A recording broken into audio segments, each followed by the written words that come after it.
Joe Monahan has been cutting people's hair in Jamaica Plain since 1959. But he will soon hang up his clippers for good when he retires next week. Monahan, 86, has made his barber shop at 262 Hyde Park Avenue something of a local institution. Day in and day out, from 9 a.m. to 5 p.m., he's in the middle of it all, as he clips, trims, and shaves the hair of men of all ages, many of whom are repeat customers. Some of the guys live in the city. Others left the neighborhood and moved out to the burbs, but when the time comes for a trim, they know where to go. They still come back, Monahan said. They're very loyal. Get fast forward in your inbox. Forget yesterday's news. Get what you need today in this early morning email. Thank you for signing up. Sign up for more newsletters here. Monahan is in constant motion when he's working. Wearing a collared shirt and slacks, he peers through his glasses while holding a comb in his left hand and electric clippers in his right. His hands move quickly and deftly as he chats with his customers. There's nothing I can't find out in a day, quipped Monahan. I pick their brains every day. Another customer seated nearby, Mark Gunning, couldn't help but chime in. There's slim pickings over here, said Gunning, 60. The radio is tuned to 740 AM, which is WJIB, a memories station that plays songs by Johnny Cash and Daydream Believer by the Monkees. The dark wood-paneled walls of his barbershop are adorned with photos and sports memorabilia. There's a Red Sox clock, pennants, a shelf full of baseballs, an autographed baseball bat, a miniature catcher's mask, and pictures of Fenway Park, Tony Conigliaro, Bobby Orr, Larry Bird, and Ted Williams. David Ryan, Globe staff. A rate card from 2014 posted in Joseph Monahan's barbershop. The prices are posted on the wall, and they haven't changed for years. Men's and boys' haircuts cost $13, senior citizens pay $12.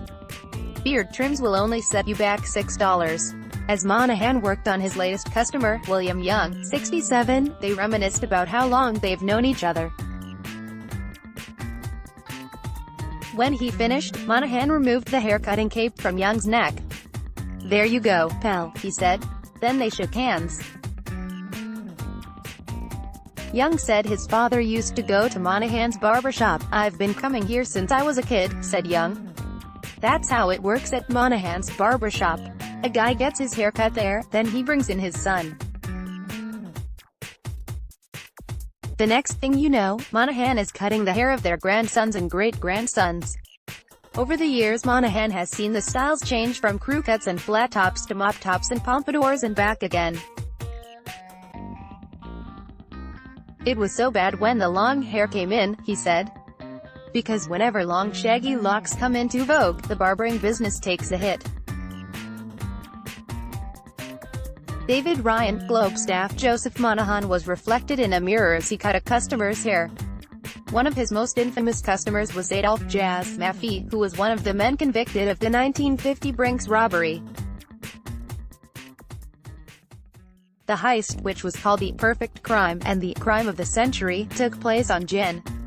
17, 1950, when robbers stole $1.2 million in cash and $1.5 million in checks, money orders, and other securities from the Brinks building in the North End. "He was a great guy," Monahan said with a chuckle. Like most of the patrons of his shop, Maffei returned to get his haircut again, and again. "Only 5 times," said Monahan. "At first, I had no idea who he was," said Monahan, thinking back. "That was funny. When Monahan retires, he'll be able to spend more time at his home in Canton. He'll also be able to spend time with his family. He has 18 grandchildren, and do some carpentry and woodworking. But he'll miss running his shop. All my friends are here," he said. Monahan joked that he plans to get on a horse and ride off into the sunset. David Ryan, Globe staff. Joseph Monahan posed for a portrait in his barber shop in Jamaica Plain. However, he decides to make his exit. One thing is for sure, Sept. 14 will be his last day in business, and when the shop closes, Monahan and his barber shop will surely be missed. "They don't make them like Joe anymore," said Gunning. After Monahan finished cutting Gunning's hair, they joked how this would be Gunning's last haircut. "It's the end of an era," said Gunning.